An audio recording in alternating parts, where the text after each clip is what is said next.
अक़वाम मुत्तहिदा के general assembly का 77वां इजलास कल से शुरू। वज़ीर आज़म मोहम्मद शहबाज शरीफ 23 सितंबर को जनरल असम्बली से कलीदी खिताब करेंगे।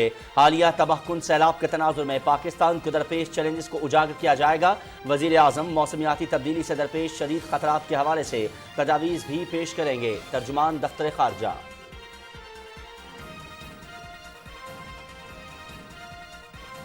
आर्मी चीफ की तैनाती आइन और कानून के मुताबिक होगी। अहम तैनाती को सियासी इशू नहीं बनाना चाहिए। वज़ीर दिफा ख्वाजा मोहम्मद आसिफ की लंदन में मीडिया से गुफ्तगू।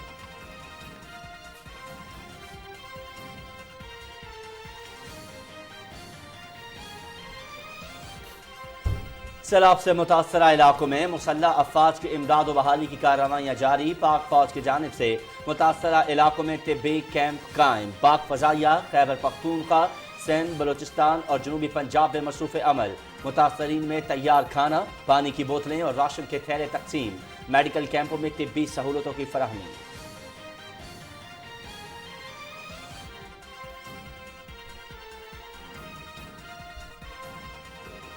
मुल्क में डेंगू के केसेस बढ़ने लगे। इस्लामाबाद में मजीद 96 केसेस रिपोर्ट। कराची में 400 से ज्यादा केसेस। रावलपिंडी, लाहौर और खैबर पख्तूनख्वा भी मरीजों की तादाद में इजाफा।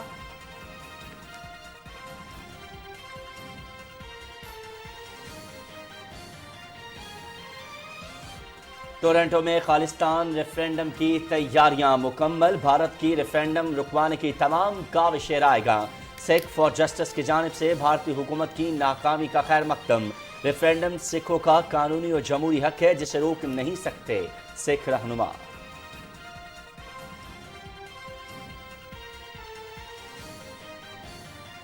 और आजहानी मलका एलिज़ाबेथ दोयम की आखिरी रसूमात कल अदा की जाएंगी। आखिरी दीदार के लिए बहुत बड़ी तादाद में शहरियों की आमद। वज़ीर आज़म मोहम्मद शहबाज शरीफ भी आखिरी रसूमात में शिरकत करेंगे। अमरीकी सदर जो बाइडन समेत 100 से ज़ायद ममालिक के सरबराहान वो मिलकर शरीक होंगे।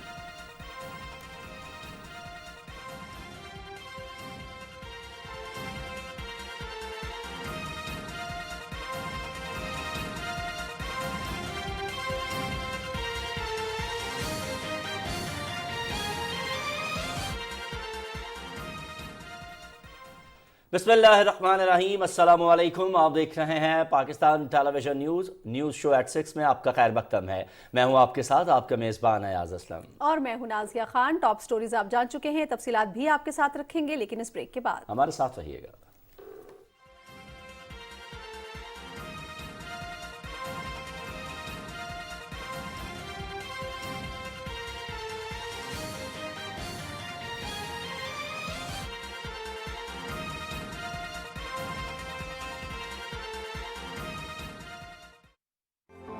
बहन भाइयों की मदद के लिए आगे आएं। अभी फंड लिखकर 9999 पर SMS करें और 10 रुपए अतिया करें या अपने अतियात वजीर आजम फ्लड रिलीफ फंड अकाउंट में जमा कराएं। हुकूमत पाकिस्तान।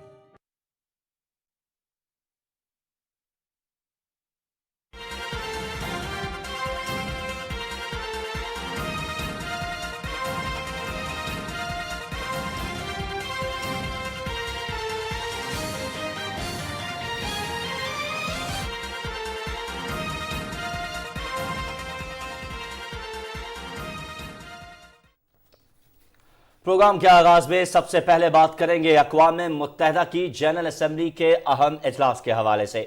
वज़ीर आज़म मोहम्मद शहबाज शरीफ कल से न्यूयॉर्क में शुरू होने वाले अक़वाम मुत्तहिदा की जनरल असम्बली के 77वें इजलास में शरीक होंगे। वज़ीर आज़म 23 सितंबर को अक़वाम मुत्तहिदा की जनरल असम्बली से एक कलीदी खिताब करेंगे। वज़ीर आज़म अपने खिताब में हालिया तबाहकुन सैलाब के तनाजुर में पाकिस्तान को दरपेश चैलेंजेस को उजागर करेंगे और माहौलियाती तब्दीली के खतरे से इज्तमाई तौर पर निमटने के लिए ठोस तजावीज़ का खाका पेश करेंगे। दफ्तर खारजा के मुताबिक वज़ीर आज़म शहबाज शरीफ आलमी रहनुमाओं को मसला कश्मीर समेत तशवीश के अलावा इलाकाई और आलमी वसाइल पर भी पाकिस्तान के मौक़िफ़ और नुक्ता नज़र से आगाह करेंगे। अक़वाम मुत्तहिदा की जनरल असम्बली के इजलास के मौके पर वज़ीर आज़म अफ्रीकी यूनियन, यूरोपीय यूनियन और अमरीका की तरफ से मुश्तरका तौर पर मुनक्किद होने वाली तहफ़्फ़ुज़ खुराक के आलमी सरबराह इजलास और COP27 पर आलमी रहनुमाओं के इजलास में भी शिरकत करेंगे। ये दोनों इजलास आलमी बिरादरी को दरपेश दो सबसे अहम चैलेंजेस से निमटने के लिए मौसर इकदामात पर गौर व खौस के लिए अहम प्लेटफॉर्म हैं। इसके अलावा नाज़रीन आपको बताएं कि वज़ीर आज़म अपने दौरे में मुख्तलिफ ममालिक के वज़राए आज़म, जनरल असम्बली के सदर, अक़वाम मुत्तहिदा के सेक्रेटरी जनरल के अलावा बैनुल अक़वामी तंजीमों, आलमी मालियाती इदारों और फलाही तंजीमों के सरबराहान से भी मिलेंगे। इस मौके पर अक़वाम मुत्तहिदा के सेक्रेटरी जनरल और अमरीकी सदर की जानिब से दिए जाने वाले इस्तकबालिये के दौरान आलमी रहनुमाओं को एक दूसरे से बातचीत का मौका भी मिलेगा। वज़ीर ख़ारजा बिलावल भुट्टो ज़रदारी भी वज़ीर आज़म के हमरा हैं और मुख्तलिफ तक़रीबात में शिरकत के अलावा दीगर ममालिक के वज़राए ख़ारजा से मुलाकातें करेंगे। वज़ीर ख़ारजा मीडिया और थिंक टैंक के साथ बातचीत के अलावा G77 और OIC के सालाना इजलासों और जम्मू कश्मीर पर OIC राब्ता ग्रुप के इजलास में भी शिरकत करेंगे।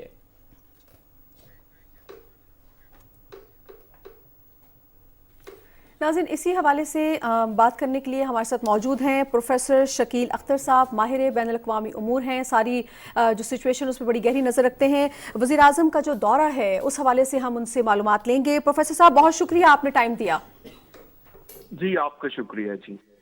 प्रोफेसर साहब, वज़ीर आज़म का ये दौरा आपकी नज़र में कितनी सिग्निफिकेंस रखता है, ख़ास तौर पे जो मौजूदा हालात हैं पाकिस्तान के, उसके तनाजुर में अगर हम देखें, पाकिस्तान के पॉइंट ऑफ व्यू से उनकी अहम मुलाकातें भी हैं मुख्तलिफ सरबराहान मुमलिकत से, कैसे देख रहे हैं सर आप इस दौरे को?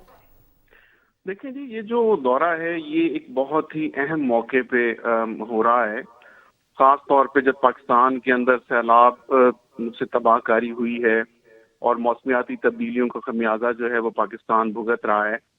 और इसके साथ साथ जो है उससे पहले ही जो पाकिस्तान की माशी सूरत हाल थी वो खासी दगरगूं थी और उसमें इजाफा हुआ है ये हालिया बारिशों से और सैलाब से। उसके साथ साथ एक और अहम इशू जो है जिसके ऊपर हमारी नज़र होनी चाहिए वो है कश्मीर के हवाले से। ये पिछले माह ही तीसरी एनिवर्सरी जो है वो गुजरी है उसकी कश्मीर का जो स्पेशल स्टेटस ख़त्म किया गया उसके हवाले से। तो ये सारी चीज़ें जो हैं इनको सामने रखते हुए ये दौरा जो है इंतहाई अहम मौके पर हो रहा है। तो इस मौके पर ये ज़रूरी होगा कि अक़वाम आलम की जो तवज्जो है वो जो मौसमियाती तब्दीलियों के हवाले से जो अहदाफ हैं जो अब तक हासिल नहीं हो सके उसकी तरफ भी दिलवाई जाए, और पाकिस्तान के अंदर जो तबाहकारियाँ हैं सैलाब की उसमें आलमी बिरादरी जो है अपना रोल प्ले करे उसकी तरफ भी तवज्जो दिलवाई जाए।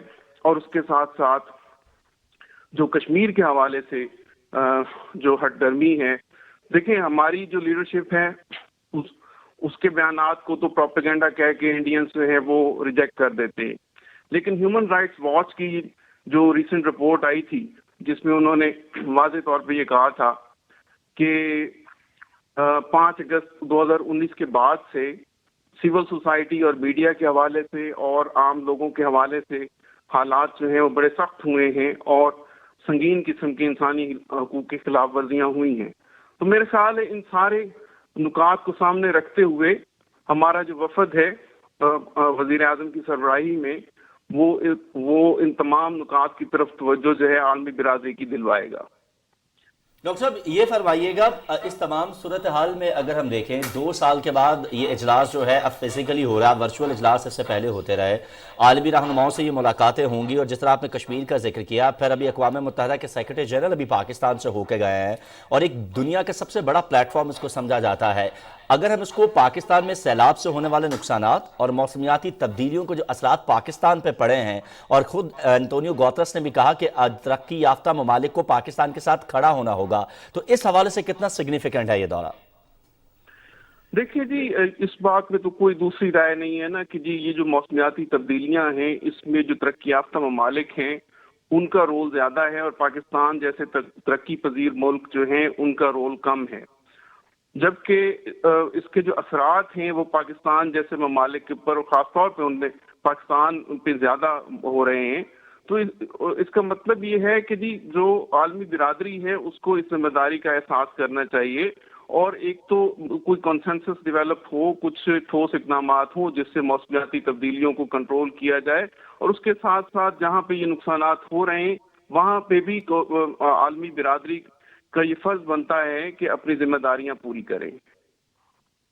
अच्छा डॉक्टर साहब, آپ نے بات کی کہ کشمیر کے حوالے سے، پھر ماحولیاتی تبدیلی کے حوالے سے بھی ایک اور بہت اہم ایشو ہے جو پوری دنیا اس وقت فیس کر رہی ہے، جس پر بہت غور اور بہت سمجھنے کی ضرورت ہے کہ اس کو حل کیسے کیا جائے، وہ ہے فوڈ سیکیورٹی کے حوالے سے۔ پوری دنیا اس پہ سر جوڑ کے بیٹھی ہے۔ پاکستان جس انداز میں سیلاب سے متاثر ہوا ہے، یہ ایک بہت بڑا کوسچن مارک پاکستان کے لیے بھی ریز ہو چکا ہے۔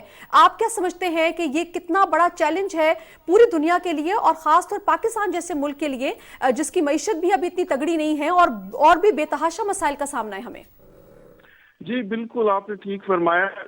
پاکستان میں بھی جو فوڈ سیکیورٹی ہے، باقی دنیا کی طرح پاکستان کے اندر بھی فوڈ انسیکیورٹی جو ہے وہ بڑی، اور خاص طور پہ حالیہ سیلابوں کے بعد جو ہے اس میں مزید اضافہ ہو گیا ہے۔ اب دیکھیں کہ یہ جو سیلاب زدہ علاقے ہیں، ابھی فوری طور پہ تو ان میں کاشت بھی وہ جو ہے کاشت کے قابل کب تک ہو پاتے ہیں، یہ ایک اپنے آپ میں ایک سوال ہے۔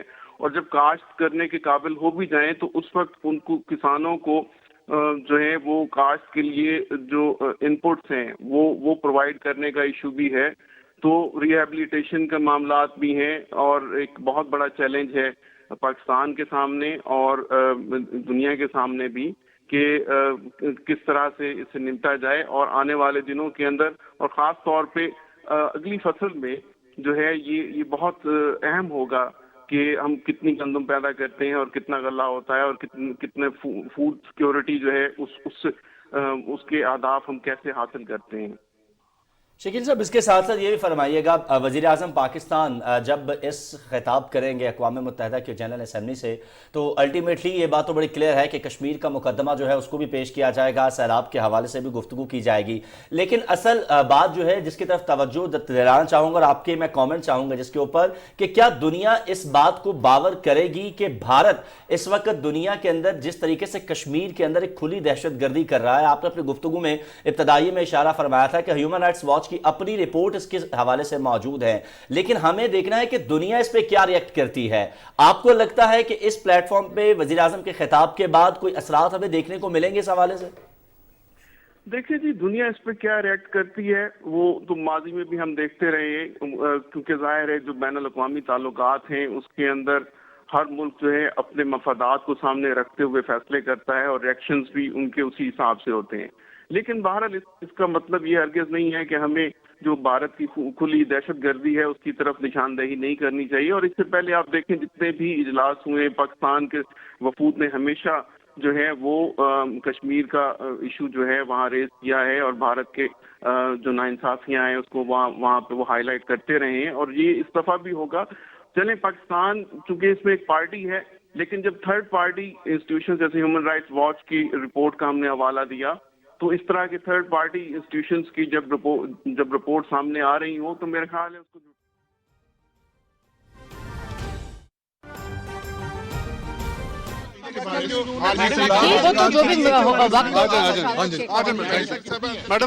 گزشتہ 3 گھنٹوں سے کون سے موڈ ڈسکس ہو رہے ہیں، اور 2 وزراء جس میں آپ بھی شامل ہیں ان کو کیوں اس میں مدعن کیا گیا؟ میں جا رہی ہوں جی، آپ کے سامنے ہوں، آپ کے سامنے ہوں، اور اندر جا رہی ہوں۔ اور یہ بھی میں ضرور کہنا چاہتی ہوں کہ وہ لوگ جو کسی صورت میں بھی یہ نہیں چاہتے کہ پاکستان کی مدد ہو، وہ لوگ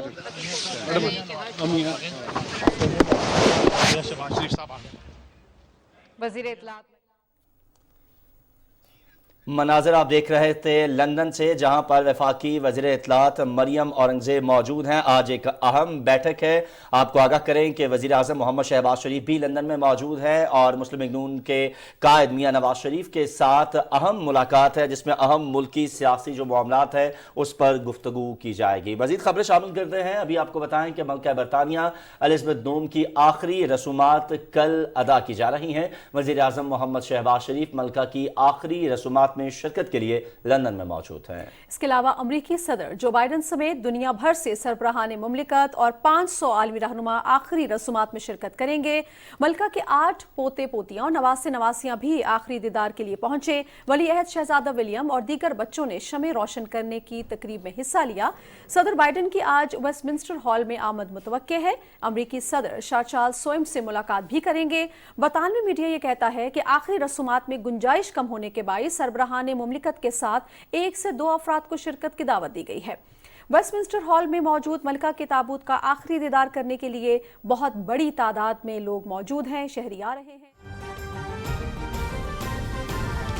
और फेडरल गवर्नमेंट जो है, जो मखलूत हुकूमत, उसने तकरीबन 70 अरब रुपए हर ख़ानदान के लिए 25,000 रुपया जो सैलाब में जो मुतासर हुए उनके लिए हम तकसीम कर रहे हैं बेनज़ीर इनकम सपोर्ट प्रोग्राम के ज़रिए।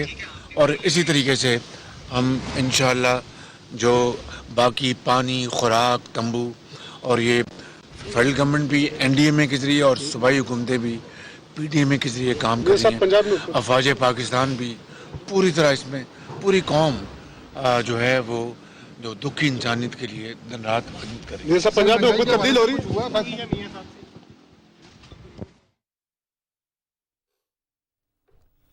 वज़ीर आज़म मोहम्मद शहबाज शरीफ लंदन में मीडिया से गुफ्तगू कर रहे थे। उन्होंने कहा पाकिस्तान के अवाम मुतासरीन के लिए अतियात फ्राहम कर रहे हैं। हुकूमत की जानिब से फ़ी ख़ानदान को 25,000 रुपये दिए जा रहे हैं ताकि सैलाब मुतासरीन की मदद की जा सके। हुकूमत भरपूर कोशिश कर रही है कि सैलाब मुतासरीन की बहाली को जल्द अज जल्द मुकम्मल किया जाए।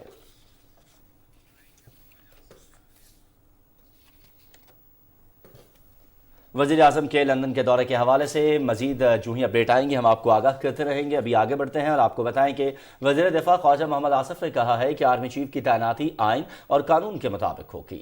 लंदन में मीडिया से उन्होंने गुफ्तगू की जिसमें उनका यह कहना था कि अहम तैनाती को सियासी इशू नहीं बनाना चाहिए। सियासत में इस अदारे को या इस अदारे के सरबराह की तकर्री को सियासत का मौजू बनाने से अदारे को नुकसान पहुंचेगा।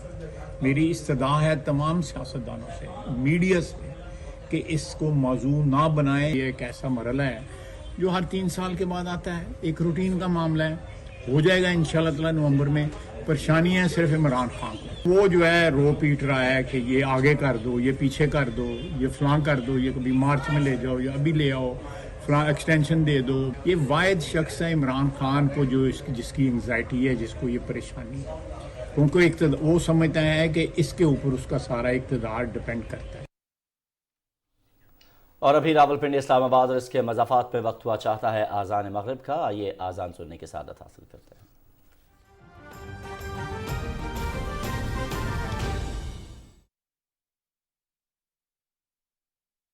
अल्लाहु अकबर, अल्लाहु अकबर, अल्लाहु अकबर, अल्लाहु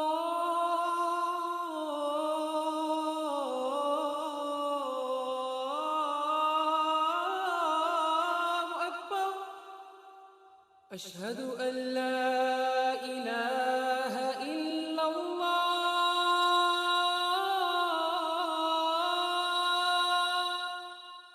अशहदु अल्ला इलाहा इल्लल्लाह, अशहदु अन्न मुहम्मदर रसूलुल्लाह,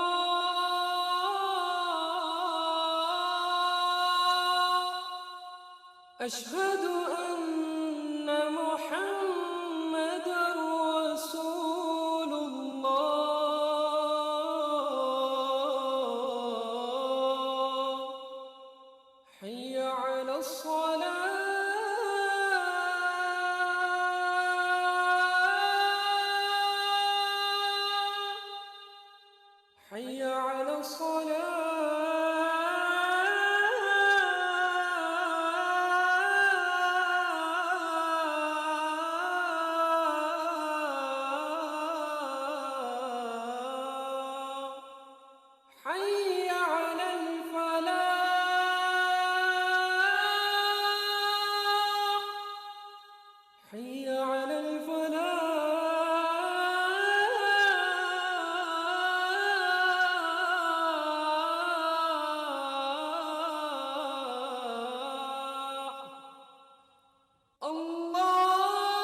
اللهم صل على محمد وعلى آل محمد كما صليت على إبراهيم وعلى آل إبراهيم إنك حميد مجيد اللهم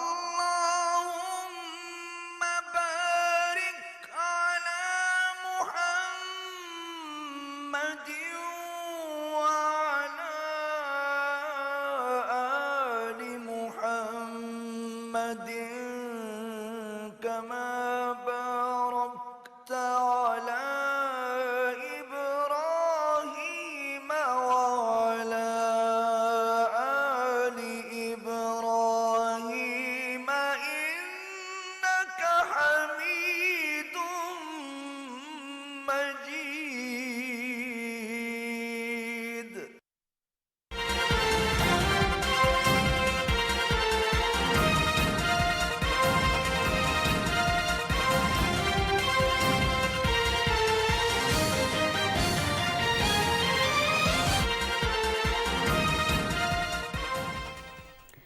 वेलकम बैक नाजरीन। अब आगे बढ़ते हैं और आपको बताएं कि वजीर मनसूबा बंदी और तरक्की अहसन इकबाल ने वजीर आला सिंध सैयद मुराद अली शाह से कराची में मुलाकात की और सैलाब की मौजूदा सूरत हाल, पानी की निकासी और इमदादी कामों पर तबादला ख्याल किया। इस मौके पर अहसन इकबाल ने कहा कि सैलाब मुतासरीन को इमदाद व बहाली में वफाकी हुकूमत हर मुमकिन मदद फराहम करेगी।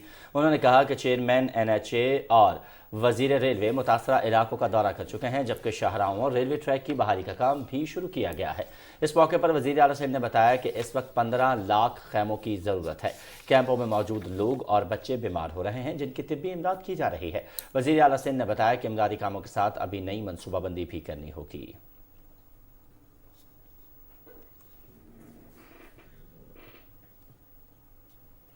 PDM के सरबराह मौलाना फजल रहमान कहते हैं कि अमन और माशी खुशहाली किसी भी रियासत के इस्तेहकाम के लिए ज़रूरी है। वो कराची में तकरीब से खिताब कर रहे थे, जिसमें उन्होंने कहा कि तमाम सियासी जमातें आज भी जमहूरियत की बका की जंग लड़ रही हैं। सियासतदानों को मिलकर आईन और कानून की बालादस्ती के लिए अपना किरदार अदा करना होगा। मौलाना फजल रहमान ने यह भी कहा कि चंद सियासतदानों की मौका परस्ती से हमेशा जमहूरी अमल को नुकसान पहुंचा है।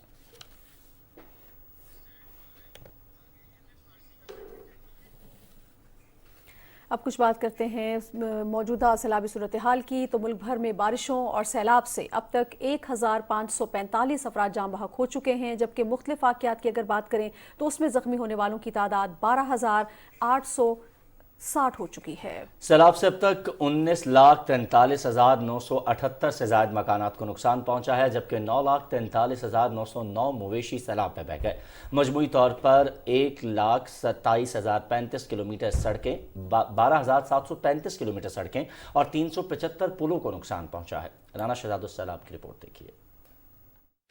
National flood response coordination centre के मुताबिक शदीद बारिशों के बायस सैलाब से सिंध के सबसे ज्यादा मुतासरा अजला में कंबर, शहदाद कोट, जैकबाबाद, लाड़काना, खैरपुर, दादू, नुशहर फरोज, ठट्ठा और बदीन शामिल हैं। बलूचिस्तान में कोयटा, नसीराबाद, जाफराबाद, झलमक्सी, बोलान, सोबतपुर और लसबेला शामिल हैं। खैबर पख्तूनख्वा में दीर, सवात, चारसदा, कोहिस्तान, टांक और डेरा इस्माइल खान के इलाके शामिल हैं, जबकि पंजाब में डेरा गाजी खान और राजनपुर के अजला शामिल हैं। National flood response coordination centre के मुताबिक सैलाब से मजमूई तौर पर 12,735 किलोमीटर सड़कें और 375 पुलों को नुकसान पहुंचा। आर्मी एविएशन हेलीकॉप्टर्स ने मजमूई तौर पर 557 परवाजें की और मुख्तलिफ इलाकों से हेलीकॉप्टर के जरिए 4,648 अफराद को महफूज मुकाम पर मुंतकिल किया। गुज़श्ता 24 घंटे के दौरान 11 परवाजें करके 13.7 टन इमदादी अशिया सैलाब मुतासरीन तक पहुँचाई गयी। मुल्क भर में सैलाब मुतासरीन के लिए 147 रिलीफ कैंप्स और اور 220 ریلیف کلیکشن پوائنٹس قائم کیے گئے ہیں۔ ان مراکز میں 9,386 ٹن راشن، 87,46,414 ادویات جمع کی جا چکی ہیں۔ اب تک 9,171.7 ٹن خوراک اور 1,541.2 ٹن غذائی اشیاء اور 84,30,134 ادویات تقسیم کی جا چکی ہیں۔ متاثرہ علاقوں میں 300 سے زیادہ میڈیکل کیمپ لگائے گئے ہیں۔ پاک بحریہ کے 4 flood relief centres, 18 central collection points خدمت میں مصروف ہیں۔ پاک بحریہ نے 1,568 ٹن راشن، 5,198 خیمے اور 6,97,306 لیٹر منرل واٹر متاثرین میں تقسیم کیا۔ پاک بحریہ کی 11 خیمہ بستیوں میں 17,843 افراد رہائش پذیر ہیں۔ پاک بحریہ کی 23 ایمرجنسی رسپانس ٹیموں نے 15,300 افراد کو محفوظ مقام پر منتقل کیا۔ ایمرجنسی رسپانس ٹیمیں 46 موٹرائز بوٹس اور 2 ہوور کرافٹ سے لیس ہیں۔ پاک بحریہ کا اندرون سندھ ایک ہیلی کاپٹر بھی امدادی سرگرمیوں میں مصروف ہے۔ اب تک 62 پروازوں کے ذریعے 475 افراد کو ریسکیو کیا گیا۔ ہیلی کاپٹرز کے ذریعے راشن کے 4,811 پیکٹس متاثرین میں تقسیم کیے جا چکے ہیں۔ بحریہ کے 70 میڈیکل کیمپس میں 63,277 مریضوں کا علاج بھی کیا جا چکا ہے۔ پاک فضائیہ کی جانب سے گزشتہ 24 گھنٹے کے دوران سیلاب متاثرین کے لیے 20,000 کھانے کے پیکٹس، 8,851 پانی کی بوتلیں اور 2,520 راشن پیکٹس سمیت امدادی سامان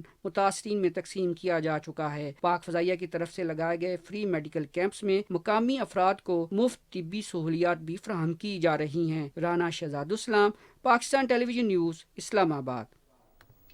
گلگت بلتستان کا رخ کرتے ہیں، جس کے ضلع غزر کی تحصیل امید میں سیلابی ریلے سے ہونے والی تباہی موسمیاتی تبدیلی کے نقصانات کا واضح ثبوت ہے۔ مزید تفصیل بتائیں گے ہمارے نمائندے حسن طارق بٹ۔ یہ گلگت بلتستان کے ضلع غزر میں واقع امت ویلی ہے، جو اپنی ناشپاتی کی پیداوار کے حوالے سے خصوصی اہمیت رکھتی ہے۔ اس وقت میں ایک کھیت کے اندر کھڑا ہوں۔ جی جناب، آج سے چند دن قبل یہاں پر جو ہے ہری بھری فصلیں تھیں۔ آپ میرے پیچھے وہ کوریڈور دیکھ رہے ہیں جہاں سے کچھ دن پہلے پانی کا ایک ریلا آیا، اپنے ساتھ بڑی مقدار کے اندر وہ ریت، پتھر اور گارا لے کر آیا، اور یہاں پر جتنی بھی فصلیں تھیں وہ مکمل طور پہ تباہ ہو گئی۔ یہ ایک اشارہ ہے، ایک مثال ہے، ایک ثبوت ہے کہ کس طرح پاکستان جو ہے وہ موسمیاتی تبدیلی سے سب سے زیادہ متاثر ہونے والے ممالک میں شامل ہے۔ ایون دو کہ اگر کاربن کے اخراج کی بات کریں تو پاکستان کی جو کنٹریبیوشن ہے وہ صرف جو لیس دین 0.5% ہے، پھر بھی پاکستان سب سے زیادہ جو ہے وہ اس کی قیمت ادا کر رہا ہے۔ اگر سیلاب سے ہونے والے نقصان کی فگرز پہ بات کریں تو جی بی کے اندر تقریباً آلموسٹ 1.5 لاکھ افراد جو ہیں وہ متاثر ہوئے ہیں۔ ہم نے یہ نیا گھر بنایا تھا، کوئی 9 مہینے ہو گئے تھے بینک سے لون لے کے، یہ 9 مہینے ہوا تھا، بس رات کو اس دن ٹائم بارش ہو رہی تھی، پتہ نہیں چلا، کوئی 8 بجے کے ٹائم اچانک سیلاب آ گیا، ہم تو بھاگ گئے، بس ہم آگے گیٹ تک گئے تھے، تقریباً یہ پورا کے دب گیا مکان۔ سیلاب آ کر ہمارا گھر ٹوٹ گیا ہے، تو حکومت ہمارے کوئی مدد کرے، ہمیں راشن دے دے۔ ہمارا شوہر بھی فوت ہو گیا ہے، ہمارے 4 چھوٹے چھوٹے بچے ہیں۔ تقریباً 9,000 افراد جو ہیں وہ بے گھر ہوئے ہیں۔ 350 گھر ایسے ہیں جو مکمل طور پہ تباہ ہوئے ہیں، بڑے پیمانے پر یہاں پر تباہی ہوئی ہے۔ سڑکیں ٹوٹی ہیں، رابطہ سڑکیں ٹوٹی ہیں، جو پل ہیں وہ ٹوٹے ہیں، بجلی کا نظام درم برم ہوا ہے۔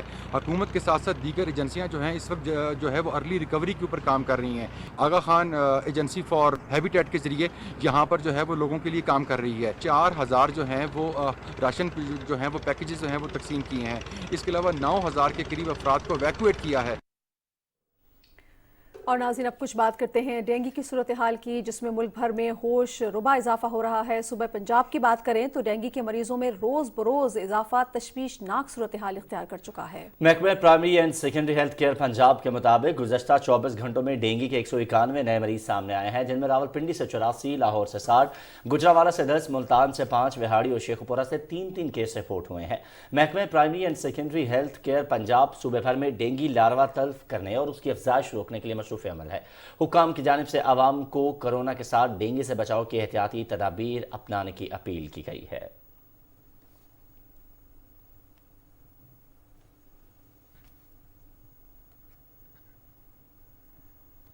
کراچی سمیت صوبہ سندھ میں بھی ڈینگی اور ملیریا کے کیسز میں اضافہ ہو رہا ہے، جبکہ کراچی میں ڈینگی سے مزید 2 افراد زندگی کی بازی ہار گئے۔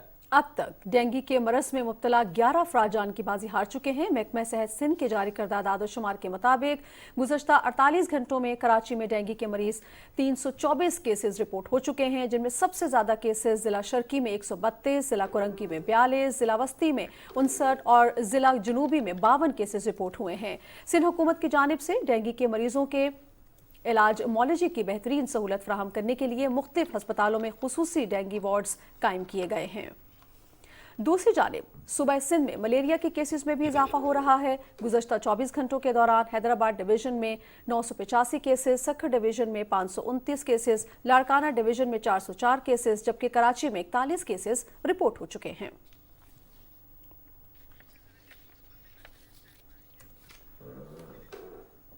डेंगू के केसेस में मुसलसल इजाफा हो तशवीशनाक सूरत हाल इख्तियार कर गया। नाज़िया, एक सूरत हाल जो भी देखने में आ रही है कि एक तरफ लोग कोरोना की वजह से काफ़ी परेशान थे और अब जब हम कोरोना से काफ़ी हद तक निकलने में कामयाब हो गए हैं तो डेंगू की वजह से पूरे पाकिस्तान में एक इस वक्त जो सूरत हाल है काफ़ी तशवीशनाक सूरत हाल इख्तियार कर गई है।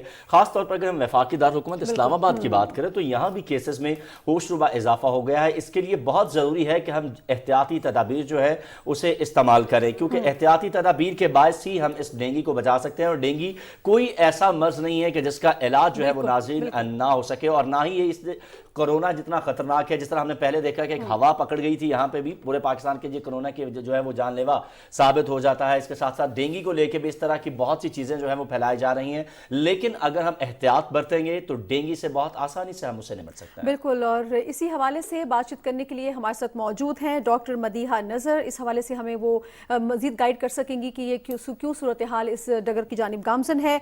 बहुत शुक्रिया डॉक्टर साहिबा, आपने हमें ज्वाइन किया। अस्सलाम वालेकुम। बहुत शुक्रिया डॉक्टर साहब। डॉक्टर साहब, हम ये देख रहे हैं कि डेंगू के केसेस जो हैं वो मुल्क भर में बहुत तेजी के साथ रजिस्टर हो रहे हैं। अगर सुबह पंजाब की भी बात करें तो बहुत ज्यादा मरीज रजिस्टर हो रहे हैं। क्या वजूहात आप देख रही हैं?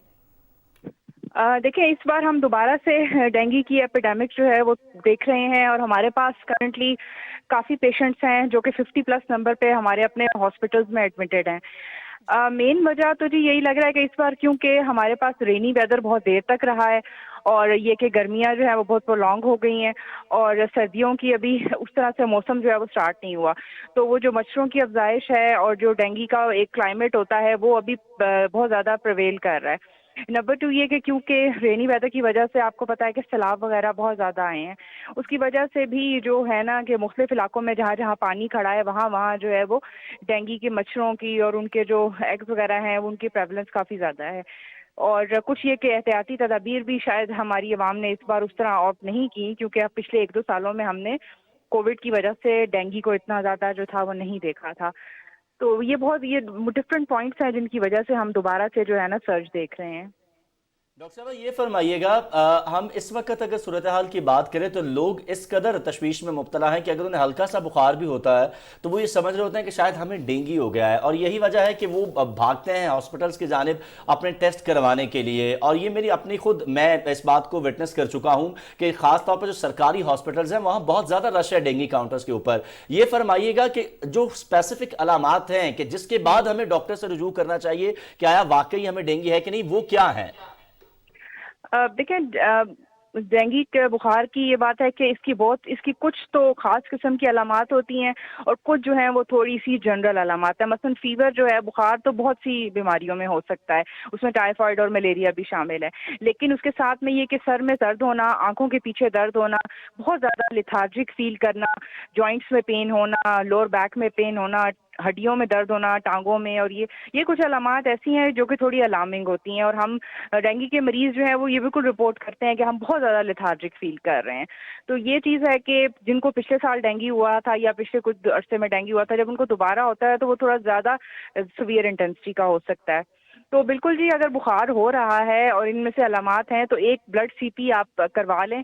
उसमें यही है कि हम प्लेटलेट काउंट्स देख लेते हैं, अगर उसमें थोड़ा सा भी हमें डिक्रीजिंग ट्रेंड मिल रहा है तो फिर हम मॉनिटर करवाते हैं, और अगर नेक्स्ट 2-3 डेज में वो ट्रेंड जो है वो इसी तरह चलता रहता है और काउंट्स जो हैं वो डिक्रीज करती जाती हैं तो फिर हम बिल्कुल डेंगू के टेस्ट भी करवाते हैं और फिर उनको बताते हैं कि क्या क्या एहतियाती तदाबीर उन्होंने करनी है इस दौरान। اچھا ڈاکٹر صاحب یہ بھی بتائیے گا کہ اس میں کوئی ایج بریکٹ بھی ہے کہ کس عمر کے لوگوں کو زیادہ اٹیک کر رہا ہے، اور دوسرا سیویرٹی کے حوالے سے بتائیے گا کہ کب آپ کو لگتا ہے کہ بات جو ہے وہ بہت بگڑ چکی ہے اور ہاسپٹلائز ہونے کی نوبت آ چکی ہے؟ دیکھیں انفارچونیٹلی ہم تو ہر ایج گروپ میں اس کو دیکھ رہے ہیں، مطلب ہمارے پاس چلڈرن بھی آ رہے ہیں، ہمارے پاس ایلڈرلی لوگ بھی آ رہے ہیں، ہمارے پاس جو ہے وہ ینگسٹرز بھی آ رہے ہیں. اور وجہ یہی ہے کہ جہاں پہ بھی مچھروں کی افزائش ہے، جہاں بھی احتیاطی تدابیر نہیں کی جا رہی ہیں، فار ایگزامپل جن گھروں میں اسپریز وغیرہ نہیں ہوئے ہیں، جو کہ بہت زیادہ وینٹیلیٹڈ گھر نہیں ہے یا ویل لٹ گھر نہیں ہے، سورج کی روشنی نہیں آ رہی ہے، تازہ ہوا نہیں آ رہی ہے، یا پھر جہاں پہ جو ہے کھلی کھڑکیاں ہیں، وہاں پہ نیٹس وغیرہ نہیں ہیں، ان گھروں میں مچھر جو ہے وہ اندر ہی رہتا ہے، اور پھر وہ الٹیمیٹلی کسی ایک فیملی ممبر کو کاٹتا ہے تو پھر دوسرے تیسرے کو بھی ہونا سٹارٹ ہو جاتا ہے. لیکن سیویرٹی کی جو آپ نے بات کی، بالکل جن لوگوں کو شروع میں ہی سر میں درد، آنکھوں میں درد، باڈی ایکس ہوتے ہیں، وہ ضرور اپنا بلڈ سی پی کرائیں. اور یہ کہ جو ہمارے لیے بات یہ ہے کہ ہمارے پاس جب لوگ لیٹ آتے ہیں، مطلب یہ کہ ان کو 3-4 دن گزر چکے ہوتے ہیں فیور کے ساتھ، اور جب ہمارے پاس وہ پہنچتے ہیں تو ان کا آلریڈی پلازما لیک سٹارٹ ہو گیا ہوتا ہے. مطلب یہ کہ ان کی خون کی نالیوں میں سے جو ان کا پلازما ہے وہ لیک ہو کے ان کے پیٹ میں یا ان کے پھیپھڑوں کے ارد گرد جھلی میں آ جاتا ہے. پرابلم تب آتی ہے کہ اس ٹائم پہ ان کا بلڈ پریشر فال کرنا سٹارٹ ہو جاتا ہے، اور ہمیں پھر امیڈیٹلی ان کو فلوئڈ دینا پڑتا ہے. اور اگر وہ آخر میں یہ فرما دیجیے گا شارٹلی کہ احتیاطی تدابیر کے ساتھ ساتھ اگر ڈائگنوز ہو گیا ہے ڈینگی آپ کو پتہ چل گیا ہے، ٹیسٹ میں آیا اور ہاسپٹلز میں جگہ نہیں ہے، تو آپ کو کیا کرنا ہے کہ فوری طور پہ آپ اپنے آپ جو ہے خود اس حوالے سے اپنے آپ کو بہتر کر سکیں؟ خوراک کیا لینی ہے، میڈیسنز کیا لینی ہے؟ دیکھیے میڈیسنز کا تو اتنا رول ڈینگی میں نہیں ہے، ہم صرف پیناڈول ہی دیتے ہیں فیور کے لیے. اگر ہمیں لگ رہا ہو کہ اس کے ساتھ میں تھوڑی بہت بیکٹیریل انفیکشن ہے تو ہم اینٹی بایوٹک دے دیتے ہیں، ورنہ ہم یہی کہتے ہیں کہ جی آپ فلوئڈ انٹیک اچھا رکھیں، اور جس کو آپ کو لگ رہا ہے کہ ابھی ہاسپٹل پہنچنے میں دیر ہے اس کو ریسٹ کرائیں، اس کی ٹانگیں تھوڑی سی ایلیویٹ کر دیں، اور وہ چلے پھرے نا، کیونکہ جب وہ چلے پھرے گا اس کا بلڈ پریشر اور فال کرے گا. تو جتنی جلدی ہو سکے ان کو ہاسپٹل لے کر آئیں. بہت بہت شکریہ ڈاکٹر مدیحہ نظر صاحبہ، آپ ہمارے ساتھ موجود تھی آپ کے قیمتی وقت کے لیے. اور جس طرح ناظرین ڈاکٹر صاحبہ بھی بتا رہی تھیں کہ اگر خدا نہ خواستہ ایسی کوئی سچویشن آپ کو درپیش ہوتی ہے کہ آپ کا جسم جو ہے وہ بالکل لاغر محسوس کر رہا ہے، آپ بہت زیادہ تھکن کا احساس ہو رہا ہے، بار بار آپ کو بخار ہو رہا ہے، جسم کے اندر آپ کو درد فیل ہو رہا ہے، یا اس کے ساتھ ساتھ آپ کے سر میں درد ہے، آنکھوں کے پیچھے درد محسوس کر رہے ہیں، تو ضرور ڈاکٹر سے جو ہے وہ رجوع کریں. بالکل. اور جس دوران یہ ڈینگی کا مچھر باہر ہوتا ہے اس دوران کوشش کریں کہ آپ گھروں پہ رہیں، فل سلیوز پہنیں، گھر میں پانی نہ کھڑا ہونے دیں کسی بھی جگہ پہ. بہت احتیاط کی ضرورت ہے نازیہ اس حوالے سے، کیونکہ بچے ابھی گرمی ہے، اسلام آباد کے موسم کی بات کریں، باقی علاقوں کی، تو کوشش یہ کرنی ہے ہم نے کہ اپنے بچوں کے کپڑے جو ہیں ان کے ملبوسات ان کو تبدیل کروائیں، خاص طور پر شام کے اوقات میں، تاکہ اس سے بچا جا سکے. بالکل ٹھیک. جی آگے بڑھتے ہیں اور ایک اہم خبر اپنے ناظرین کے ساتھ شیئر کریں گے. پاکستان میں انسداد کورونا کے حوالے سے ایک بڑی خبر ہے. 5 سے 12 سال کے بچوں کو کل سے ویکسین لگانے کی مہم کا آغاز ہو رہا ہے. اسلام آباد F9 پارک سے شروع ہونے والی اس مہم کی تفصیل بتائیں گے چوہدری مظہر. حکومت پاکستان کی کورونا کی روک تھام کے لیے خاطر خواہ کاوشیں اور بروقت مثبت اقدامات نے کلیدی کردار ادا کیا ہے. نیشنل کوآرڈینیشن کمیٹی کا قیام آگاہی مہم مرکز اور صوبوں کے درمیان باہمی روابط وبا کو کنٹرول کرنے میں معاون رہے، جس کا اعتراف عالمی سطح پر بھی کیا گیا. اب مستقبل میں وبا کے مستقل خاتمے کے لیے 19 ستمبر سے مفت ویکسینیشن کی جائے گی. دوسری خوراک 21 دن بعد لگائی جائے گی. سہولت تمام ویکسینیشن مراکز پر مفت ہوگی. ماہرین صحت کے مطابق وائرس کا خطرہ ابھی مکمل طور پر ٹلا نہیں. احتیاطی تدابیر پر انتہائی توجہ کے ساتھ عمل جاری رکھا جائے. حکومتی اقدامات اپنی جگہ، عوام کو بھی ذمہ دارانہ رویہ اپنانا ہوگا. چودھری مظہر، پاکستان ٹیلی ویژن نیوز. اور بھارت کی بڑی سفارتی ناکامی، کینیڈا میں آزاد خالصتان ریفرینڈم کے لیے ووٹنگ شروع ہو چکی ہے. کینیڈا کی حکومت نے خالصتان ریفرینڈم کو ایک قانونی عمل قرار دے دیا اور کہا ہے کہ یہ سکھوں کا قانونی حق ہے. تفصیل دیکھیے اس رپورٹ میں.